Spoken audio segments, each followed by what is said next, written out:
We like to believe that surveillance creates safety. We install cameras to protect our homes, our land, our borders. We trust the lens because it is objective. It doesn't imagine things. It doesn't panic. It simply records what is there. But here's the problem. If a camera captures something impossible, something that shouldn't exist, it doesn't look away. It keeps recording. And in November of 2009, a motion-activated security camera installed in a remote forest recorded something for 3 consecutive nights. On the third night, the camera captured a figure standing directly beneath it. And then the footage stopped. Not because the battery died, not because the motion ended, but because the camera was destroyed. What survived was the hard drive, and what it contains suggests that some things in the dark don't want to stay hidden. They want to be seen, but only once. To understand the footage, you have to understand the location. The site is known locally as Blackwood Ridge, a dense stretch of pine forest buried deep in the Cascade foothills, nearly 40 miles from the nearest paved road.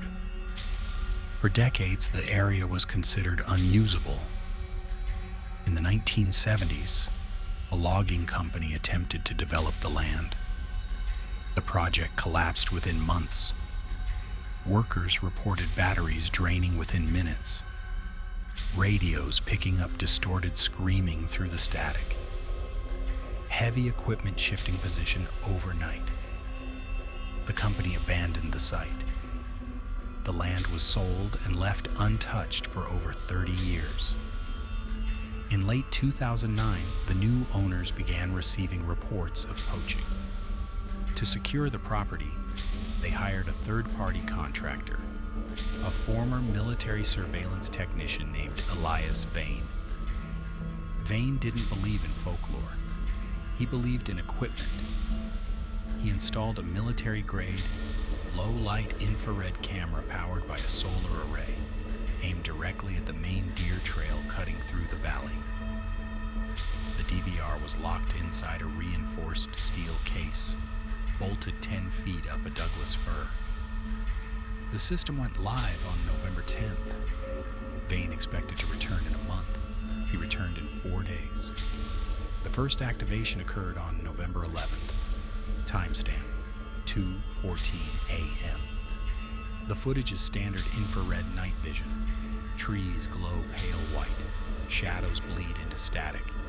The motion sensor triggers, meaning something crossed the detection threshold. But for the first 10 seconds, the frame appears empty. No movement, no wind, no animals. Then investigators noticed the anomaly. In the upper left quadrant of the frame, the infrared light doesn't behave correctly. It looks like a digital smear, almost like a shadow burned into the image. Then it moves. The distortion passes behind a tree trunk and reappears on the other side. It isn't walking. The motion is smooth, controlled, almost mechanical.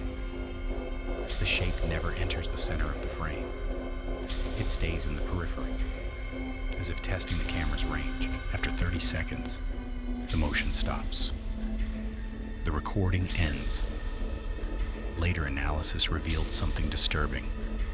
Based on the height of the surrounding branches, whatever passed through the frame would have been nearly 8 feet tall. And thermal overlays showed no heat signature at all. The object was the same temperature as the freezing night air. The second activation occurred the following night, November 12th, 03:33 a.m. This time, the trigger is immediate. The camera activates, and the audio spikes. A low-frequency vibration floods the microphone. It isn't a sound meant for human ears. It's closer to pressure than noise.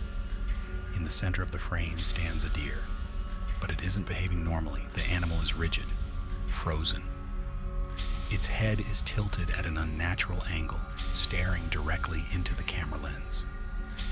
Animals don't recognize cameras, but this one does. Then the lighting changes.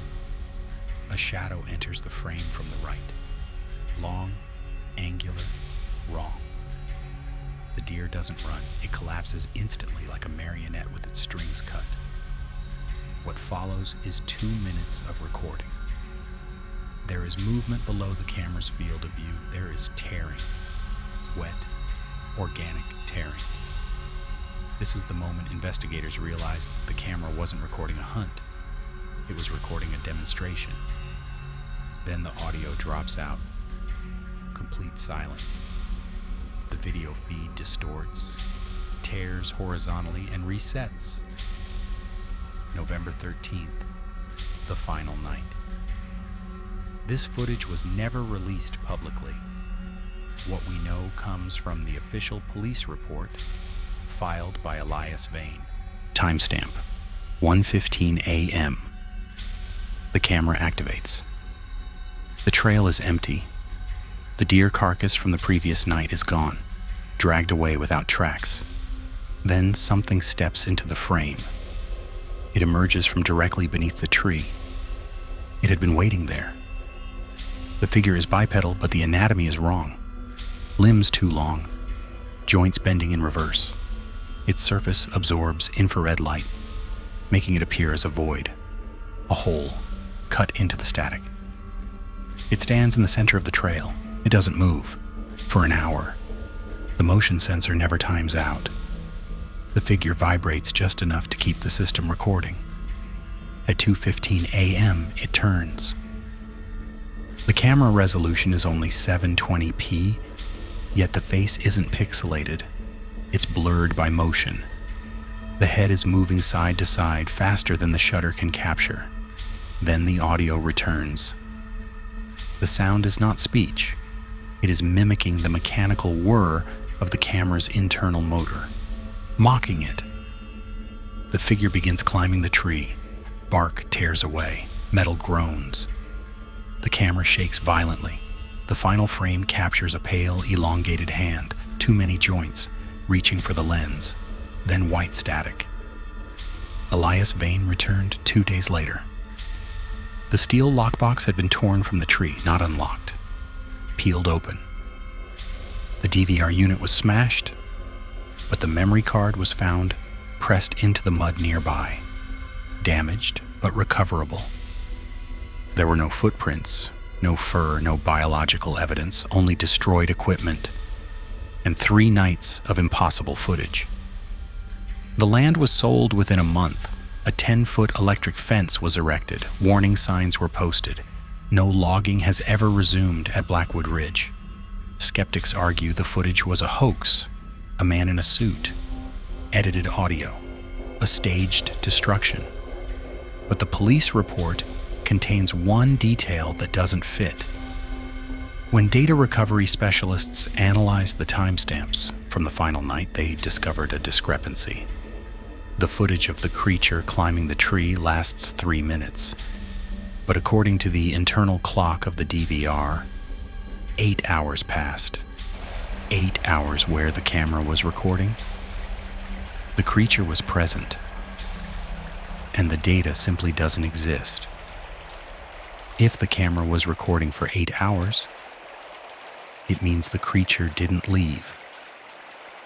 And while the lens was staring into the dark, something was staring back.